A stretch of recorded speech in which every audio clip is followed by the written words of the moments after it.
Hello and welcome to the Higher Education Leadership Symposium. I'm Dr. Anthony Edwards, the instructor for the Higher Education Leadership course here at Tarleton State University in our Masters of Education program. And our next group is going to cover leadership in higher education student affairs. Take it away. Hi, my name is Macy Brawley, and my group is going to be covering higher education student affairs. My group members include Christian Ames, Ariana Miles, Pablo Macha, and Haley Roberts. And now I'm going to be handing it over to Haley for to start our presentation.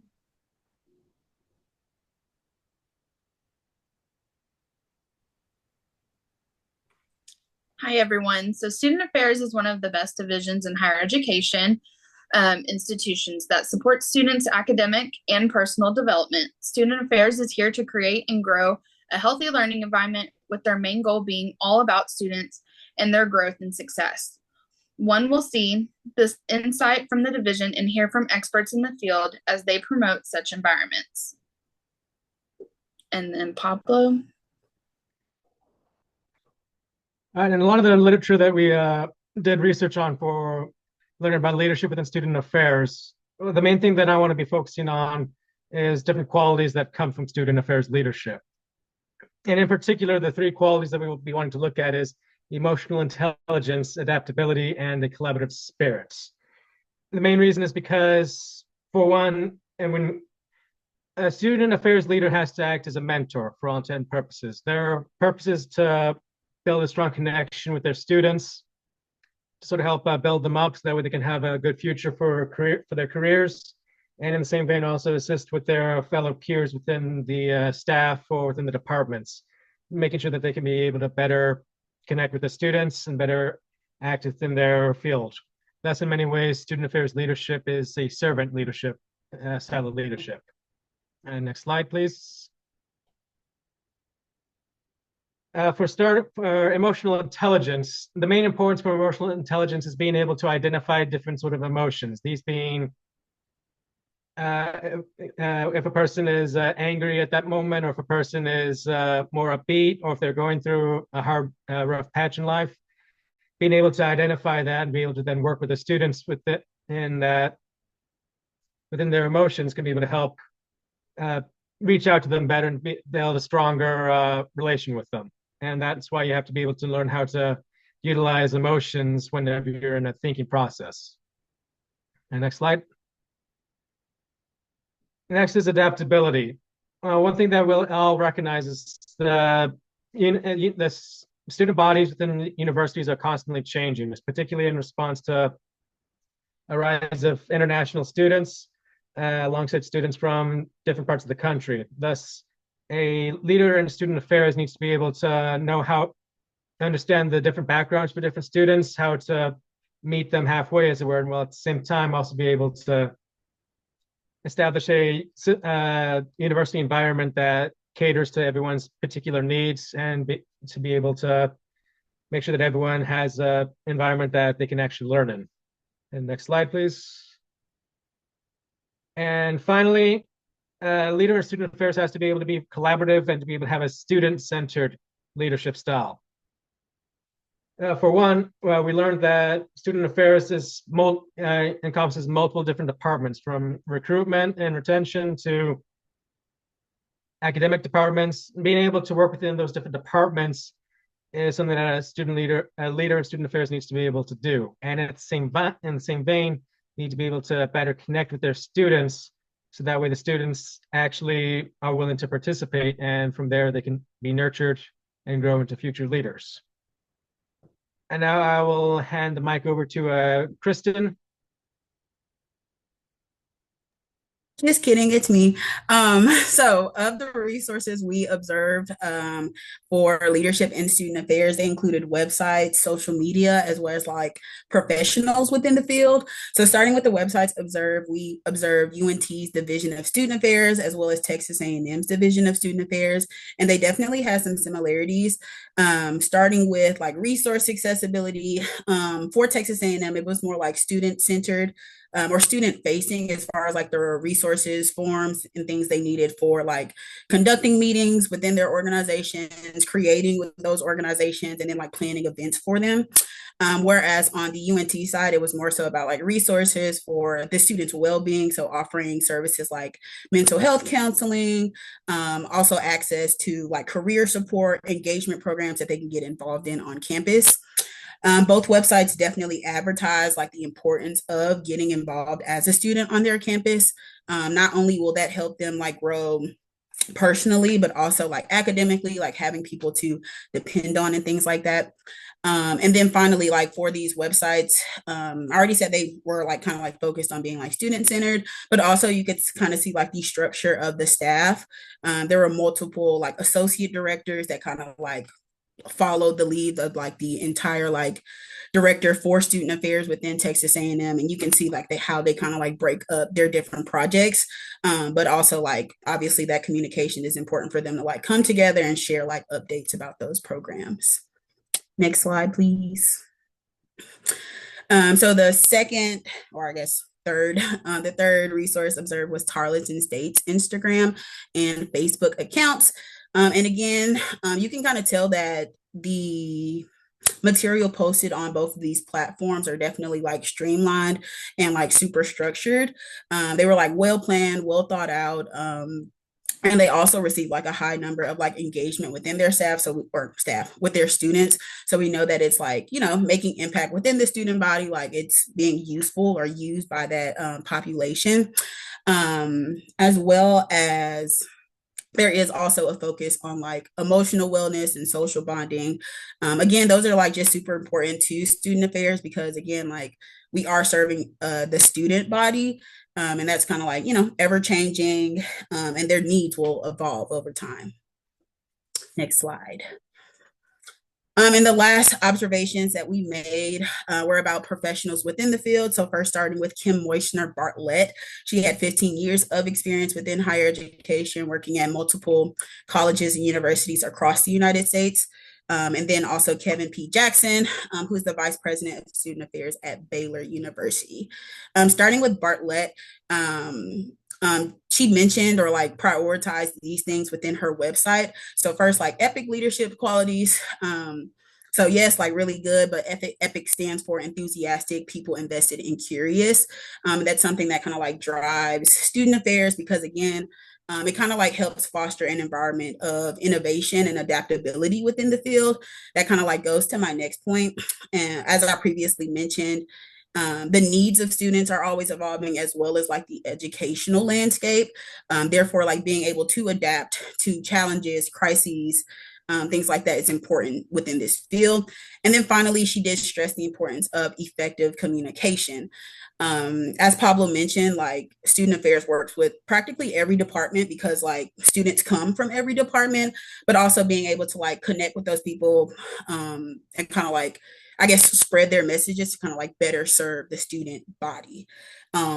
She did emphasize that it's not just about like the content of that communication, but also thinking about how you're presenting it, the body language, the tone that kind of like helps get people involved and like being able to connect with those people. Whereas Dr. Jackson, things that he stressed within his biography on their website was comprehensive leadership. So thinking that he oversees 15 departments within student affairs, like knowing how to deliver meaningful support to not only his department, but also like serving that student body. Secondly, advocacy and experience. And you can kind of tell like through his background, he has multiple degrees in journalism, business, higher education, educational human resource development. So you can tell like he's driven and kind of like advocates for student success and like engagement because he has that expertise. And then finally, there is a focus on like student growth, particularly like promoting multicultural awareness and enhancing student experiences, to kind of like help with the holistic development of the student body at Baylor University. And I'll pass it off to Kristen or Haley. It's me. Hi guys. So best practices. When looking at different institutions, we see 5 major aspects of student affairs that correlates with what our experts are saying and what we're looking into just into our literature review. Resource availability. This one in this day and age for college students is insanely important. This can lead to endless amounts of different types of resources, and different institutions have different resources available for students. Tutoring on demand is a big one. We know that most of our students are probably not, at least at the community college level, they're non-traditional. They are working and they may not have the same hours to get to a tutoring center. Food pantries and necessities, the economy, just how it fluctuates. It kind of goes off of the needs of what the student is needing. They may be a single parent home trying to get their education. So that's one of the things as far as resources. You'll also see a new one has been gas cards, which just in the past couple of weeks, I've had to get students gas cards because they didn't have enough gas to get to class. Students need help with life, and that's not just giving them help in the food or anything, but also having mental health resources and just making sure that they have resources available for anything that they could encounter. And that is ever changing, especially I feel like we've seen a growth of resources needed since COVID, especially in the mental health department. So anything that we can do to help the students and better their experience with the institution is key in student affairs. Involvement in many ways on campus, getting students out and building relationships and help provide a holistic and personable moment. This is building the trust with the institution, professors, student affairs workers, everything to kind of bond with them and get them hooked on your institution. Building these connections, let students know that we're here for them. And you will see with our experts going into the support staff with student affairs, this is student driven. If you don't like students, then this is probably not the division for you. If you want to be on the back end of things and kind of be behind the scenes, but being in student affairs, you are student driven. We can see from our experts that in this department, we are here for the students, from admin to advisors and everyone in between. It takes a village, and this is the village of student affairs that we have to be here to help support these students and get them where they need to be so that they're successful in completing and graduating with us. Leadership building.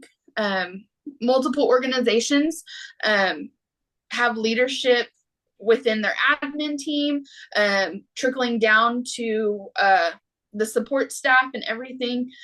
We also have leadership on campus. So you're seeing your students have been through this. They're taking freshmen under their wing and kind of helping, but we're also there in student affairs to kind of guide them. You'll see that with new student orientations at Tarleton Duck Camp, all of that. So that is kind of the best practices in student affairs. And I will now hand it over to Kristen. I'm officially up.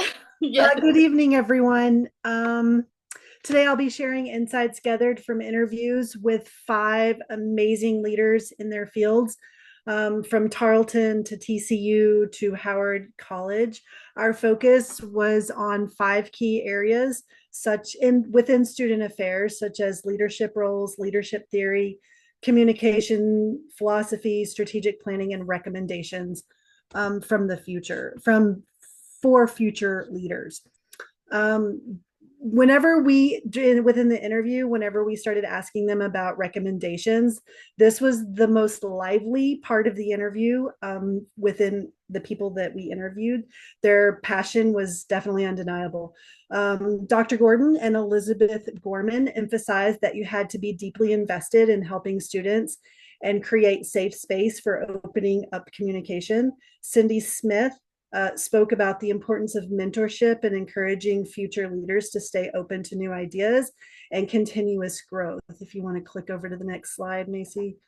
Bailey Binich highlighted the flexibility in urging aspiring leaders to learn from criticism, and to thrive in a team environment. London Fair emphasized the importance of hands-on learning and embracing mistakes as opportunity growth and having determination.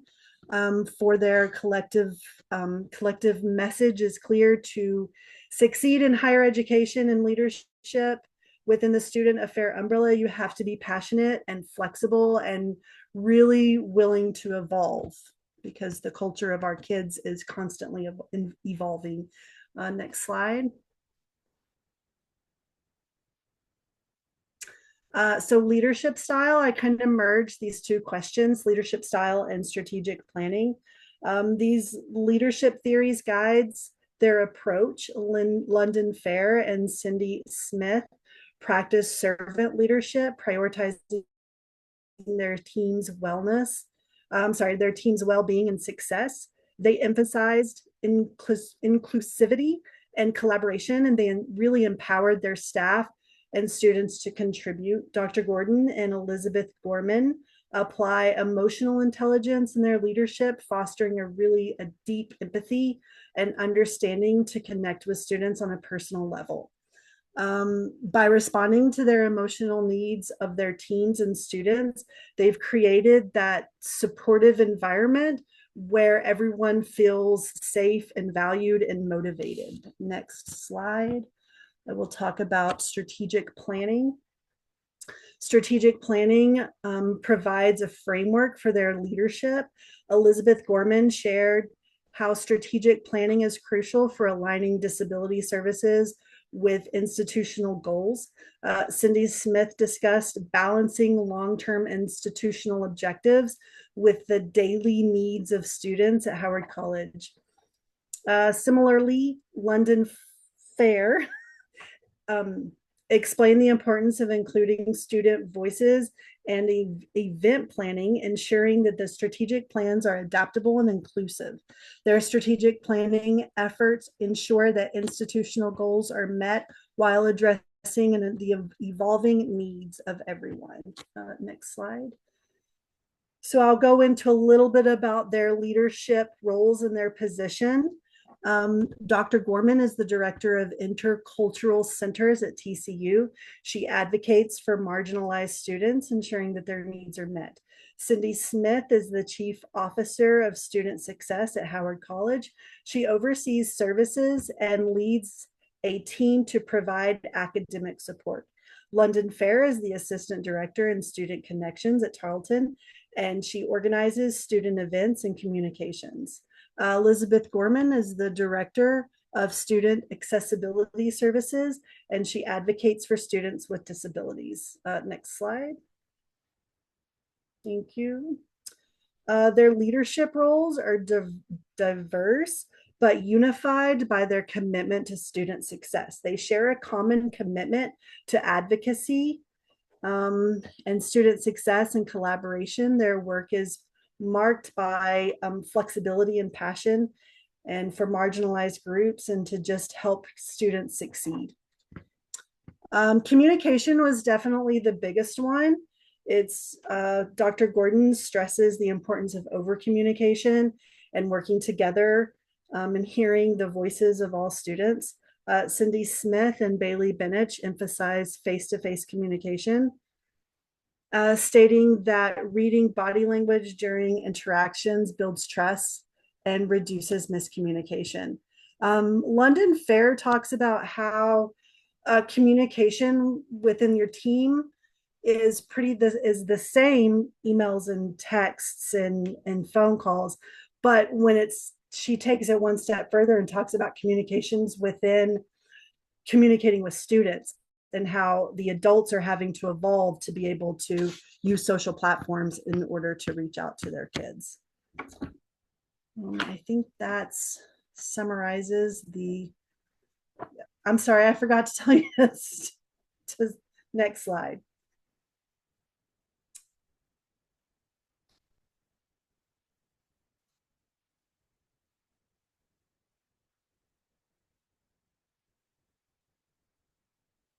And I'll leave it to Haley.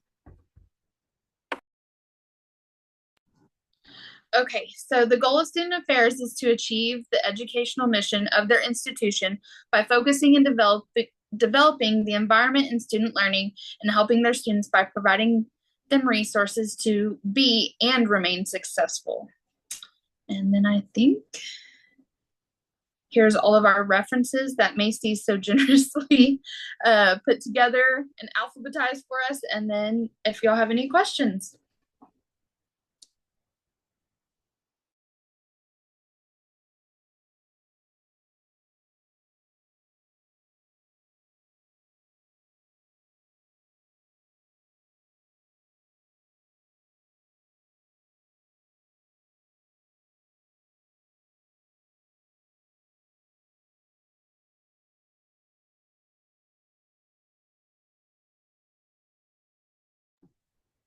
Well, I have a question.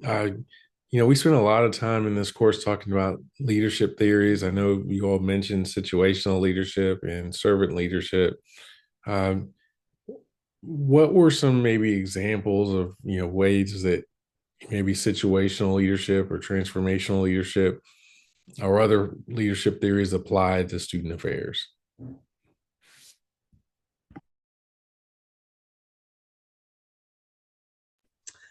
That's a really great question. I feel like because the culture of students is always changing, leadership, of course, has to adapt. So there's a lot of situational leadership where you're using the methods, the tried and true methods, but then there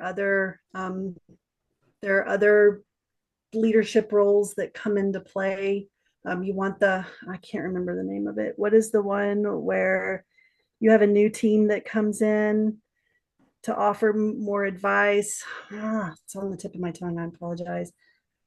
But you have new kids that come in and you new ways of doing things, and hey, we figured out this way and it works. So you're always having to be flexible and an open mind in order to pivot so that you're reaching all of your kids.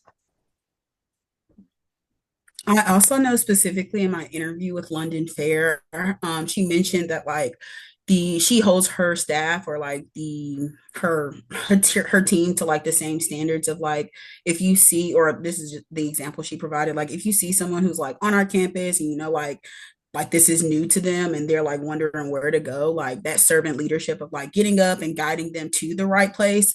That's something she tries to like model like day to day.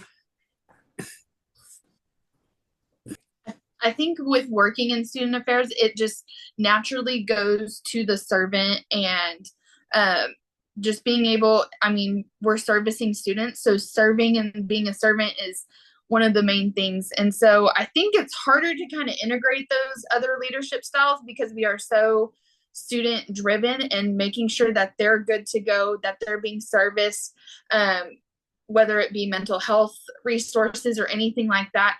I think it just kind of drives that specific division to those two main areas that we focused on and we saw with our experts. Yeah, I think you're right. There is a tendency to go that route. And I think because most people go into student life or student affairs because they want to help students. And then what happens is they get promoted into a management position and they become a little bit further detached from students. And so then it becomes about developing the new professionals in student affairs who work for them to make sure that they provide the level of service to students that needs to happen. And so that's sometimes where the transformational and some of the other theories that we think of, but like I said, we tend to sort of jump to that because of the orientation that we have for serving students. But as you all grow in the profession, and this is true whether you're in K-12 or whether you're in higher ed, the further you go up in leadership, sometimes the more removed you are from the direct day-to-day contact with the students you serve, but you get to sort of fix the system and figure out what are the resources and the systems that need to change in order to help as many students as you can. So, so that's one thing to also keep in mind.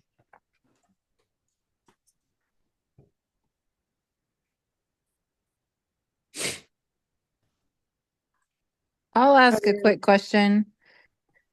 Um, at your respective institutions or organizations, is there something in leadership and student affairs wherever you are that you see after your research in this class that you see could be improved upon? I can kind of talk about that. I work at a small community college, and I had interviewed Cindy Smith, and one of our things is we don't have very many resources within our community. So having those resources brought to campus is very hard. We serve more of a rural area, and so that they are working on, and we are working on getting resources and making those available while also breaking stigmas, because I feel like in our area we we have a stigma of, oh, you're going into the food pantry, you must have like no money, everyone goes through it. And so we're trying to break those, and they're working on those because they see how hard it is. Like we do not have any licensed LPCs or anything on campus. That's another one for mental health. And we can't find anyone. So our psychology professors that are equipped to do with that and have doctorates are trying to take on students as well, because we don't have any community resources besides MHMR. And that's kind of when you get to the critical stage. And so having things like we use an online system where they can get counseling and stuff like that. I can't even remember what the name of it is, but it sits on my desk every day. But we use that. And so a lot of them don't like that they can't go to someone local, but some of them kind of like the anonymity of like, nobody knows, they can do it in their dorm. So we're trying to find resources to bring in, and they are aware of it, and we're screaming out loud in student affairs about getting these resources and having them. So it's a work in progress over at Howard. Also, just kind of like speaking from experience, during my time in undergrad, I was a part of like multiple organizations, and like the advisors, the professionals working in student affairs, a lot of the time they were kind of like left with the responsibility of going to like our financial, banking account or whatever, safe and things like that. So I would say like one critique for me is like, there should be like more development of the student, like leadership wise, like someone else should be learning how to do that. And those are the skills that are like, that students can learn to like apply to their future careers. So yeah. Last semester I worked as a first generation program coordinator at ACU. And a lot of my higher education classes, I talk about this job. But I'm not a first generation student. And so taking on that role, I learned that these students actually have a lot of like a lot of different backgrounds that they come from. Just because they are first generation students doesn't necessarily mean that they come from a poor family. It just means that their parents didn't graduate from a four-year college. And so I had to help these students find resources at ACU, whether that meant where do they sign up for classes? Where can they go for tutoring? What does it mean to actually do this thing called college? And what happens when they become depressed or when they don't have money? And just helping them navigate being involved in a sorority or fraternity and all of that. And it really opened my mind and eyes to just being kind of like being understanding that college is not easy and people do need help, and that it kind of really brought into my mind that I was like, I really like helping people, and the higher education world is open to so many different fields, and especially student affairs, because I am dyslexic. The disabilities office at Tarleton helped me a lot with my undergrad, and I am very thankful for them as well. So I hope that kind of answers a few questions. Thank you. That was very, very helpful, and I appreciate you sharing that, because it's important for us to remember that there are a variety of challenges and experiences that our students face. So thank you for that. I appreciate you sharing. Excellent job. I appreciate the presentation. You all did a great job of covering leadership and student affairs.